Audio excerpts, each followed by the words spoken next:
Hello everyone, welcome back to another Hobbit figure review. Today we're taking a look at the Gandalf from the 3-inch line of figures. And he is extremely cool. Alright, so first up let's take a look at the packaging. Once again, the packaging is very nice. It's pretty much the same design as the 2-packs, just condensed into a single carded figure. And very cool. As you can see, Gandalf takes up most of the bubble with his accessories and himself. Pretty cool. The top of the packaging, we have the Hobbit and Unexpected Journey movie logo, the Misty Mountains in the far back, and that same pillar that's covered in like vines and stuff, which is pretty cool. It's a very nice Lord of the Rings feeling packaging. So along the blister card you get this nice sort of designing, which looks pretty cool. You got the different languages again on this packaging. It says "Let the journey begin." You get Gandalf, who looks extremely awesome. You get Glamdring, his hat, his staff, and his sheath is also removable, but it's attached to him in the packaging.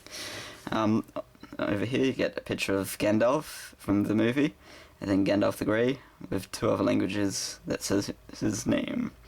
The Hobbit movie logo, the Hobbit website, pretty cool.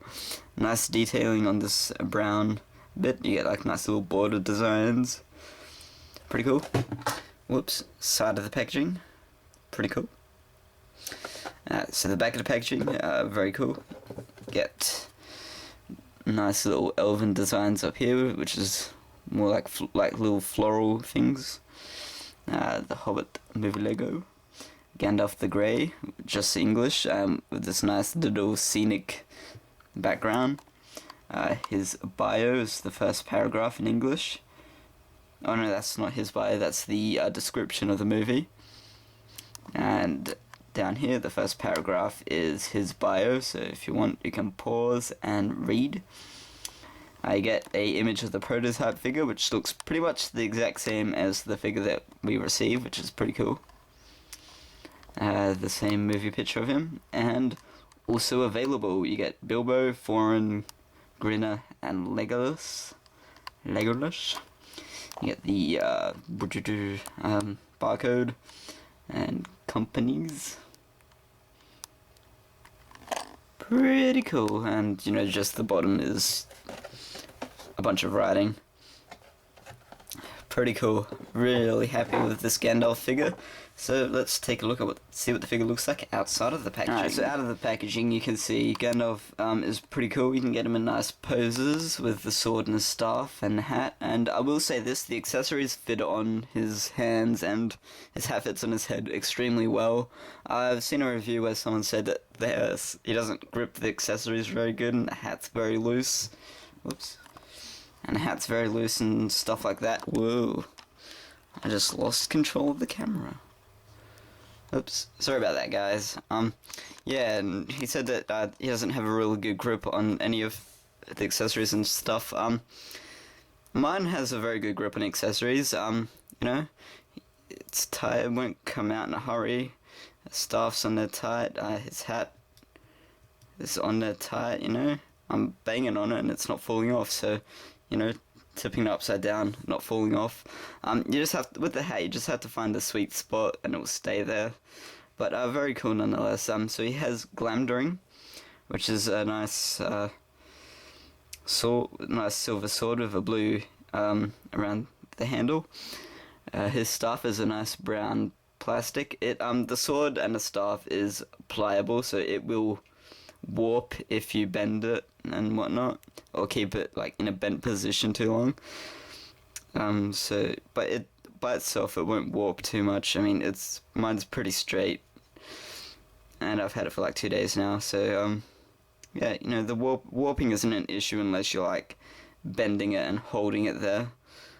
But you just bend it slightly and it just goes back into place as a nice straight blade. So it's not too bad. Just remove his accessories for a bit. With the staff, you have to have it in his hand at kind of an angle, because his hand is in a so just say that's straight. His hand's like that, so it'll go into his sleeve. If you had it straight, that would cause the staff to... Oops. That would see, if you had it straight in his hand, that would cause the staff to bend out like that, which you don't want to happen. So you can just rotate his wrist and have this bit sticking out a bit. It's not too much of an issue, you know. It looks cool. It looks like it's flowing in the wind, this bit, but it's alright. The hat is removable. As you can see, there's that. So with the hat, you just need to find the right spot. If you don't keep this point straight at the back. You have to turn it slightly, and it will stay on there perfectly. So that's probably why the other guy's was loose. He had it straight at the back. You have to have it slightly to the side, and it'll stay on there just fine. But the hat's just a grey plastic hat. His face detail is pretty cool. He's got nice beard detailing.